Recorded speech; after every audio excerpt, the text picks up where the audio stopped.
Assalamualaikum warahmatullahi wabarakatuh.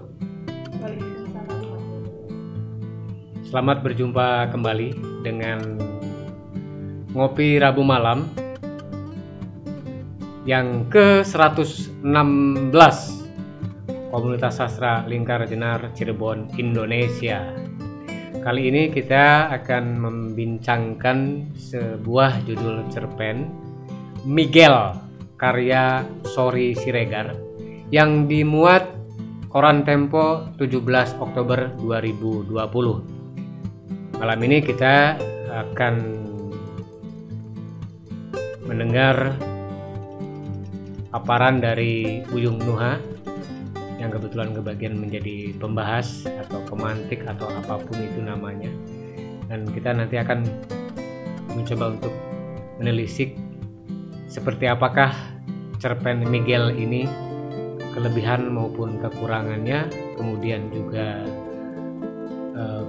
poin-poin penting yang bisa kita ambil bersama sebagai pelajaran atau inspirasi atau kebaruan-kebaruan yang mungkin bisa kita temukan. Demikian teman-teman, kita akan langsung ke Uyung Nuha untuk memberikan pengantarnya.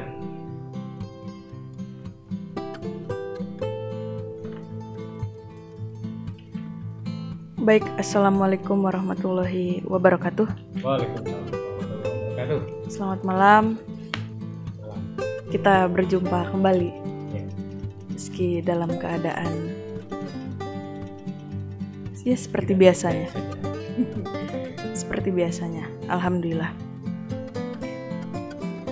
Langsung ke cerpen ya, ke poin cerpen ini. Bisa lebih rileks lagi tuh. Ya, tidak. Oke.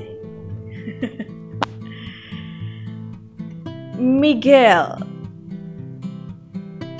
Saya selalu tertarik dengan teknik bercerita ala-ala Amerika Latin. Dan di Koran Tempo itu, kalau ditelisik lebih jauh ya, itu berbeda, pasti memiliki perbedaan antara koran Kompas, kemudian Ya, bedanya. beda, rasanya berbeda, ada gaya tersendiri gitu loh. Ya, ini premis umum. Yang dimaksud dengan perbedaan adalah kalau Koran Tempo itu rasa Amerika Latin, Kompas rasa apa? Itu jelas, premisnya khusus. Kalau Kompas lebih ke apa ya, kayak memuat unsur-unsur lokalitas kali ya. Bukan Ada. Tapi memang ya. Ya itu. Ya, Ya, kemudian ini juga dari judul Miguel. Miguel ini Migel, Miguel. Biasanya ya spellingnya itu tidak sama dengan penulisan nama. Ini ya dengan penulisan biasanya Miguel. Ya, biasanya Miguel gitu kan. Terus kemudian kita membaca Miguel gitu. Atau entah dibacanya bisa Michel atau apapun gitu. Michael mungkin. Michael kalau itu Michael. Ya, dalam Amerika Latin Bisa saja. Asal katanya. Iya, bisa. Iya. Itu. Smegol. Hobbit tuh jadi ya. Ya, Hobbit. Itu film favorit saya, salah satunya. Gitu. Jadi ketika kita entah membaca ataupun ini seperti menonton film gitu loh. Ketika misalnya kita membaca cerpen-cerpen semacam ini, gaya pencerit, Cerpen Koran Tempo. ya cerpen-cerpen Koran Tempo, Itu gaya-gaya penceritaannya ya sebagaimana kita menonton film barat lah gitu. Kalau ini bukan barat, kalau Amerika Latin kan ini umumnya gitu orang taunya film cowboy ya, country gitu. Yes. Kemudian Hollywood ya, kemudian berkisah tentang skandal-skandal gitu atau mafia entah gembong narkoba atau apapun gitu. Kemudian di sana nanti ada pergulatan batin antara tokoh yang sebetulnya tidak, misalnya ya nggak semuanya protagonis gitu, tapi yang protagonis sendiri dia tuh kadang-kadang memiliki dua kepribadian gitu loh. Ini saya harus gimana atau seperti apa gitu. Siapa tahu misalnya nanti yang protagonis ini ternyata dia psikopat gitu. Nah itu kan bagian dari memberikan sense of kejutan-kejutan gitu. Kalau misalnya di suspense ya di film gitu. Nah kalau untuk Miguel secara teknis atau pemilihan sudut pandang, point of view-nya gitu, itu menurut saya tidak ada masalah gitu. Jadi pembaca pun misalnya hanya sekali baca it's okay gitu, dia langsung paham. Kemudian berisi dari cerita cerpen ini sendiri mengenai tokoh Miguel ini pembunuh bayaran. Kemudian dia harus membunuh seseorang yang ternyata dia itu orang yang jadi sasarannya tuh baik gitu loh. Orang baik dan dermawan, dan dia bukan dekat tapi dia sekampung gitu sama Miguel. Gitu kan. Jadi merasa satu daerah, kemudian dia berat, apalagi orang ini orang baik gitu. Selama dia menjadi pembunuh bayaran dia hanya satu kali melakukannya, selebihnya hanya memberikan siksaan-siksaan gitu. Mencelakakan korbannya gitu. Bahkan dia ingin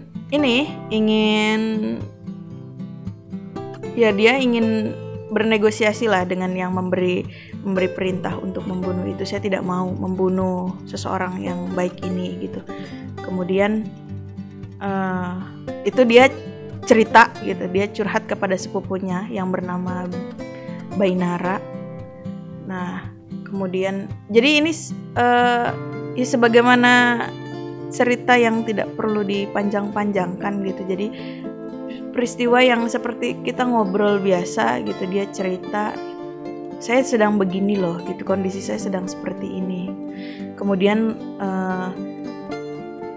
setelah berbagi nomor kontak di kemudian hari, Miguel cerita lagi kepada Bainara itu bahwa dia harus membunuh sesama pembunuh bayaran, sesama orang yang memiliki profesi seperti dirinya gitu.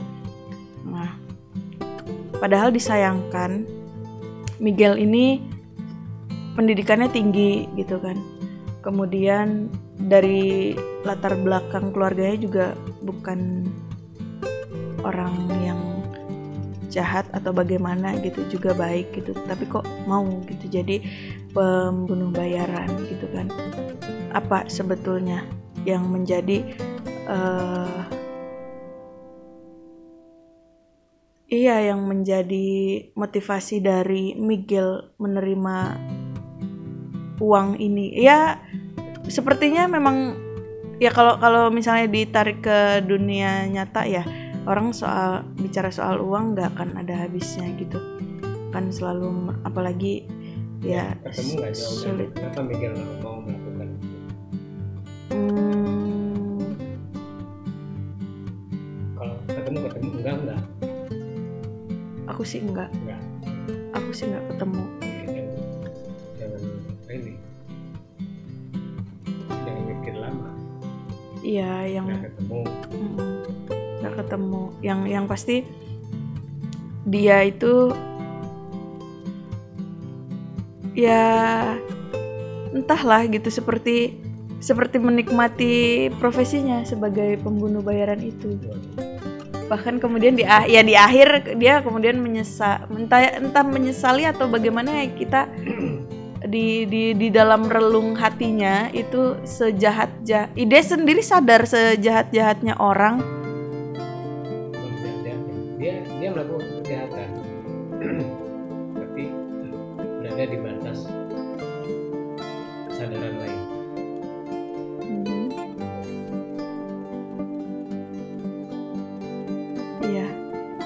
Iya betul, berada di batas kesadaran yang lain, karena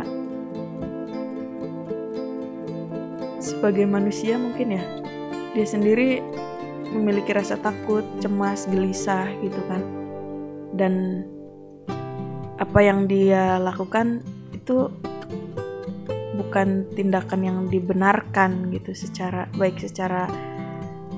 ya mau dinilai secara hukum atau secara kemanusiaan gitu kan, merampas hidup orang lain. Iya, dan kalau dari entah kenapa ya, kalau dari segi bahasa, gaya-gaya Amerika Latin itu lebih efektif gitu, dan tidak banyak sampiran-sampiran gitu. Jadi langsung, meskipun dia misalnya mendeskripsikan tokoh gitu, tetapi tidak yang di sana ada jendela, di sampingnya lagi ada pintu. Atau justru puitis menurutku. Kalau di cerpen ini di mana bagian puitis? Enggak sih, kalau di cerpen ini enggak ada. Enggak, kalau misalnya di karya-karya yang lain. Iya, Miguel tidak ada. Bahkan lugas dia lugas aja. Kalau di Miguel ini tidak ada yang, dan alurnya kan bisa diketahui dia Miguelnya mati gitu loh, jadi langsung yang di pelajaran yang bisa diambil apa?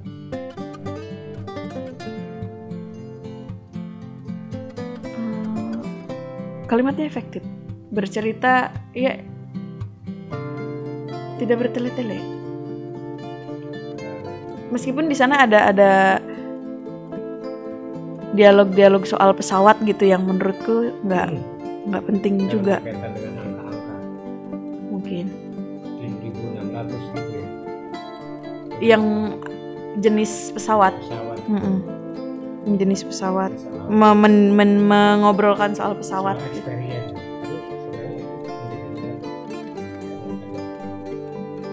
Ada penjelasan tentang sebuah lokus. Iya, di situ ada. Ini di banyak tempat yang disebutkan. Di luar itu aku menangkap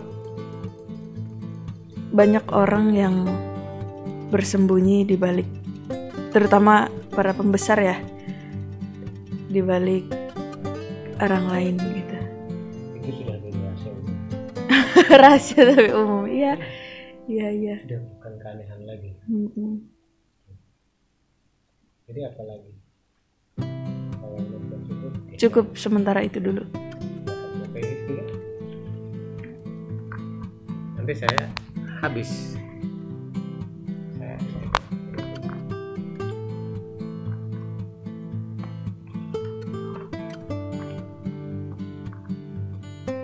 Ya, mengenai cerpen Miguel ini, benar kata Teh Uyung, kalimatnya efektif dan sekali baca tuh kita langsung paham.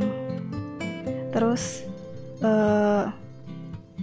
ya tadi rahasia umum yang bikin saya tuh teringat beberapa kasus yang ada di Indonesia. Bahwa di balik beberapa pelaku itu ya banyak yang melindungin, makanya kenapa kasus-kasus di Indonesia ini banyak yang tidak selesai dengan gampang itu, bahkan malah ya hilang, nggak diselesaikan gitu, seperti pelanggaran HAM dan sebagainya itu kan nggak selesai, padahal mungkin kita sama-sama tahu pelakunya siapa, tapi nggak ada yang berani untuk bertindak lebih seperti itu. Nah, kalau untuk Miguelnya sendiri sebagai pelaku utama, di sini tuh jadi apa ya? Saya berpikirnya semua orang itu punya alasannya sendiri, pasti punya alasan sendiri untuk bertindak hal yang bahkan dia sadar bahwa itu tidak baik gitu. Entah karena untuk membiayai anaknya yang masih sekolah atau karena dia memang menikmati pekerjaan itu, ya itu menjadi bagian dari alasan dia. Terus apa ya? Itu dulu sih.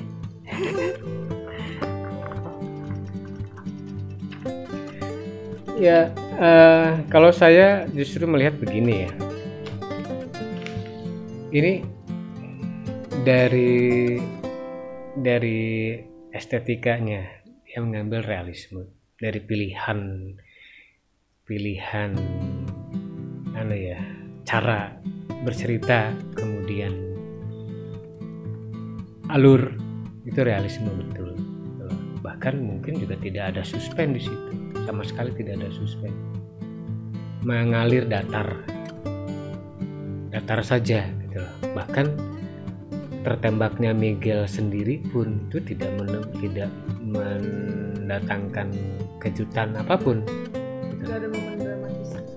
Ya, tidak membuat kita terkejut gitu, ketika dia terbunuh. Dan kemungkinan dia terbunuh itu kan sebenarnya sudah dijelaskan di paragraf sebelumnya. Dia membunuh atau terbunuh, dan akhirnya si pengarang memilih untuk Miguel yang terbunuh, ya kan? Nah, alur, jadi teknik berceritanya kan sangat sederhana ya. Pertemuan dua saudara sepupu ya, yang sudah 5 tahun tidak bertemu di sebuah bandara. Satunya mau kemana, satunya mau kemana, dan saya justru menangkap itu bukan percakapan dua saudara, tapi percakapan mantan. Saya merasanya, saya merasanya seperti percakapan mantan. Ketemu ada seperti ragu, kemudian seperti menyembunyikan sesuatu gitu. Lazimnya sesama saudara kan nggak seperti itu ya. Lazimnya tuh jadi iya seperti mantan yang ketemu lagi dan masih jangan-jangan itu yang niatnya pengen dibunuh. Saya juga sempat berpikir seperti itu, bahwa sasaran Miguel berikutnya adalah si Bainara gitu kan. Cuma dengan kontak-kontakan 2 bulan berikutnya itu cerita berubah gitu. Kemudian ini soal bagaimana Soeri Siregar mendetailkan beberapa tempat yang itu sangat dekat dengan dirinya. Di Medan itu kan, di tempat ini si Pirok lah, inilah gitu kan, seterusnya ya. Jadi pembaca itu bisa membayangkan bahwa daerah ini seperti apa, juga termasuk misalnya akses transportasi di daerah tersebut, bisa pembaca ikut membayangkan, termasuk misalnya jenis pesawat apa yang bisa mendarat di situ dan berapa jumlah penumpangnya. Nah, ini ada unsur lokalitas yang diselipkan sebenarnya. Jadi lokalitas itu tidak sekadar bahasa, tidak sekadar kebudayaan, tapi misalnya geopolitik, sosial, atau yang lain-lainnya. Ini menjadi bagian dari bagaimana si pengarang tidak semata menceritakan sesuatu, tetapi dia juga mengambil basis lokal gitu. Basis lokalnya dia didetailkan itu. Cuma begini, saya merasa kok Miguel ini ada beberapa kemungkinan. Satu, dia bipolar. Kedua, dia mendapat intimidasi dari pihak tertentu untuk melakukan pekerjaannya. Yang ketiga adalah pengarang sengaja membiarkan watak atau karakter Miguel memang tidak jelas. Artinya apa? Dalam kondisi normal, seorang pembunuh bayaran,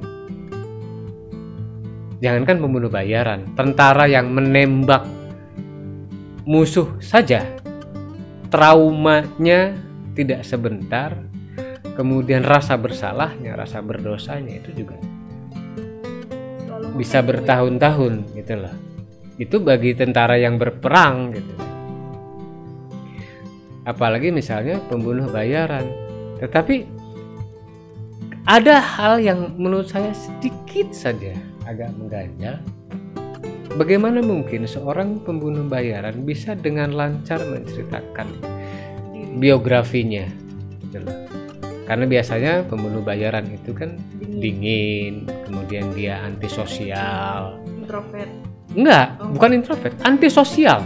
Antisosial itu tidak introvert. Dia membentengi dirinya dari pengetahuan luar. Gitu. Jangan sampai orang lain tahu. Nah, makanya kemudian rasa mantan, rasa ketemu mantan tuh di situ, Is. Tuh. Jadi tiba-tiba brol semua diceritakan gitu loh. Bukan sepupu ya, bahkan dengan sepupu juga kan Dengan sepupu berjarak. saya pikir iya ada apa ya, kondisi psikologis yang tidak bisa lebih akrab.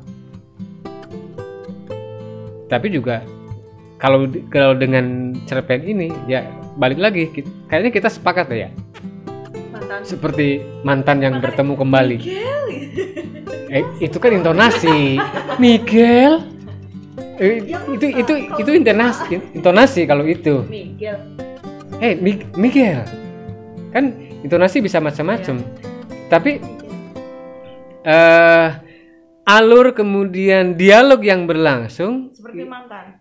Lebih cenderung menunjukkan suasana mantan yang bertemu kembali. Hubungan tuh. Spesial antar kan. Iya kan. Tetap ramping apa langsing. Kan langsing cewek. Sepupu kayaknya nggak mungkin deh komentar kayak gitu. Jarang-jarang kan sepupu komentar kok masih langsing sih. Iya, nggak seperti kok masih seperti dulu, seperti ada kenangan yang masih tersimpan kan gitu. Jadi saya juga agak ketawa gitu loh. Bagaimana?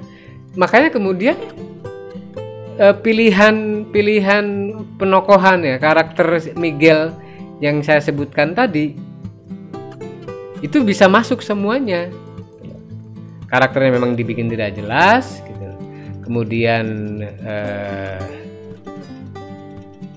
dia bipolar. Kalau bipolar kan kalau bipolar di situ dia tidak ada penjelasan. Karena kalau yang namanya bipolar itu si pengarang itu mesti memberikan kode terhadap yang itu, misalnya si tokoh menunjukkan apa, entah mata, entah batin, entah apapun itu kode yang menunjukkan bahwa dia itu bipolar. Kalau tidak ada, ya tidak bisa kita katakan bipolar. Jadi bukan kemudian bebas aja pembaca menyimpulkan apa, nggak bisa juga begitu. Kemudian selain bipolar kan orang yang gamang dan sesuatu yang juga tidak logis.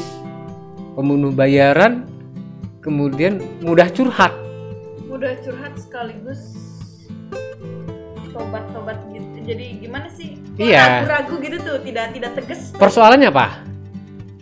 dia cuma sekali membunuh, tetapi dia sudah curhat kemana-mana, menumpahkan seluruh biografinya.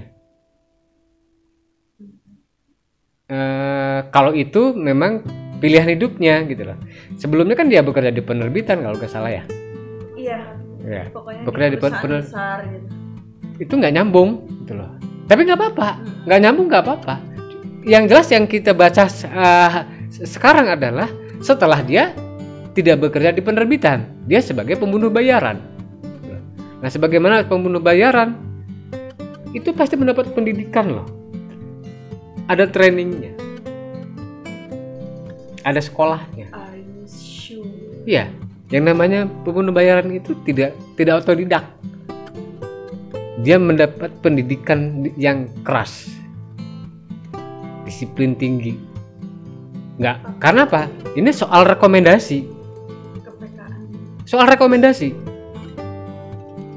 Bagaimana mungkin seorang kaya yang ingin atau seorang pejabat ingin melumpuhkan lawan politiknya lah, lawan bisnisnya lah. Kemudian dia nyari sembarang orang, kan kamu nggak bisa. Sebagaimana satpam aja kan ada sekolahannya. Satpam harus kursus dan sebagainya. Benar dapat sertifikat jasa itu. Loh iya, gitu loh. Artinya mereka memang dididik kamu membunuh atau dibunuh. Itu bisa jadi lebih keras daripada militer. Yang namanya pembunuh bayaran, sniper dan sebagainya itu kan orang-orang yang melampaui pendidikan militer kok. Kenapa kemudian jadi mellow seperti itu? Iya. Baru sekali loh membunuhnya. Justru apa ya? Kalau mau dibikin bipolar lebih asik. Iya, kepada orang dekat dia manis, sering curhat, tapi curhat yang lain, bukan persoalan profesinya gitu lah. Tapi ketika dia sedang bekerja, dia sangat dingin misalnya. Dia tidak kompromi, dia tidak punya hati. Itu bipolar. Nah, ini kan akhirnya kita bisa saja kemudian membuat kesimpulan bahwa si pengarang membiarkan watak tokoh Miguel ini memang tidak jelas. Atau memang pembunuh bayaran yang mellow. Di Titi Mangsanya itu kan ada 4 ya Bang? Iya. Ada 7 November sampai 8 Juni 2020, 9 Juni 2020 sampai 6 Agustus. Artinya ada waktu yang memang ada jeda ya. Yang terus mengalami entah pembaruan, entah apapun itu gitu kan, ya kan? Itu berpengaruh kan? Maksudnya ya pastilah terhadap isi dan sudut pandang dan alur dan sebagainya gitu, dan ya unsur intrinsiknya lah gitu. Ya sangat mungkin berpengaruh. Kalau memang si pengarang memberikan Titi Mangsa ini, ya, jika si pengarang memberikan Titi Mangsa ini sebagai penanda, bagaimana kalau itu sebagai aksesoris? Sudah lain urusan gitu loh. Juga bisa tidak berpengaruh terhadap karyanya. Nah, ini bisa aja menjadi ini dibikin dibikin lebih rumit gitu. Dari bulan ini sampai bulan ini, dari bulan ini sampai bulan ini, bisa saja begitu. Kita nggak tahu. Tetapi kalau kita membaca secara keseluruhan cerpen ini, saya tidak melihat ada keterputusan emosi. Ini naratif dan mengalir, intensitasnya cukup terjaga, itulah. Kalau misalnya Titi Mangsa berpengaruh terhadap sudut pandang, ketidakjelasan alur, gitu, atau ketidakjelasan watak tokoh, gitu. Kan dari awal sampai akhir kita tidak menemukan kejanggalan, linier, gitu loh. Tidak ada perubahan, gitu loh. Kecuali misalnya dari Titi Mangsa A begini, Titi Mangsa B, kemudian si tokoh berubah watak, atau dia si pengarang menceritakan situasi lain yang menunjukkan watak aslinya si tokoh. kan nggak ada, itulah. Jadi bisa sangat mungkin dipengaruhi oleh titi mangsa itu cerita ini, bisa juga hanya sebagai aksesoris. Itu. Cuma ya kembali lagi kepada kalau sebut gaya ya gaya ini ngambil realis, kemudian kalau misalnya gaya Amerika Latin misalnya yang seperti apa gitu kan, apakah Amerika Latin ngambil realisme? Tidak seluruhnya juga gitu loh. Tetapi kalau ini kan kita seperti sedang ngobrol sesuatu, ada cerita anu dan kan biasa saja selesai. Tidak ada suspense, tidak ada kejutan sama sekali. Yang justru kemudian membuat saya berpikir adalah ini watak tokoh sebenarnya aslinya gimana. Makanya tiga hal tadi ya, tiga kemungkinan tadi. Yang paling mungkin adalah memang si pengarang membuat watak tokoh ini menjadi tidak jelas. Dan yang kita sepakati adalah rasa dialog dan rasa pertemuan dan dialog itu seperti mantan yang bertemu kembali, bukan sepupu dari ayah. Karena ada kodenya adalah kamu masih langsing seperti dulu. Ini kok kayak pacar, kayak mantannya sih gitu kan. Apa urusannya dengan sepupu gitu loh. Bisa jadi sepupu yang jadi mantan gitu loh. Tetapi di situ ada disebutkan nggak? Kan nggak ada gitu loh. Ada kode-kode di sana. Kalau tidak ada disebutkan, kita tidak bisa mengarahkan ke situ, guys. Karena sudah menjadi pribadi maupun watak yang berbeda dengan mantan.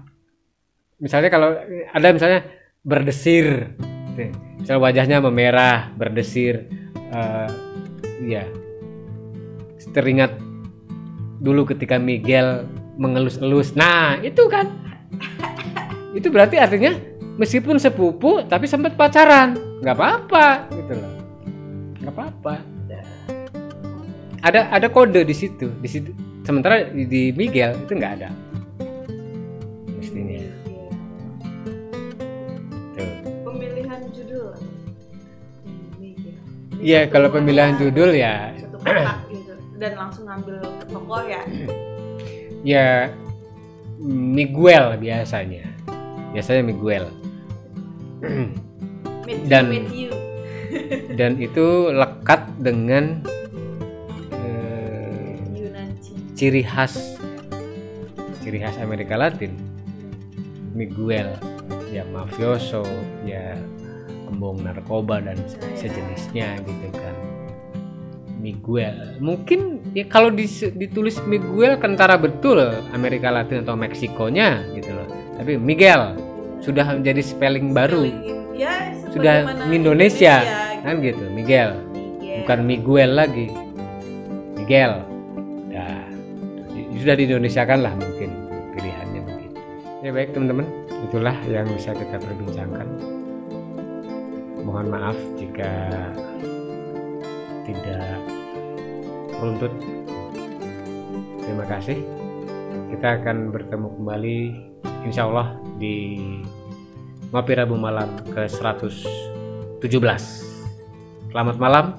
Wassalamualaikum warahmatullahi wabarakatuh.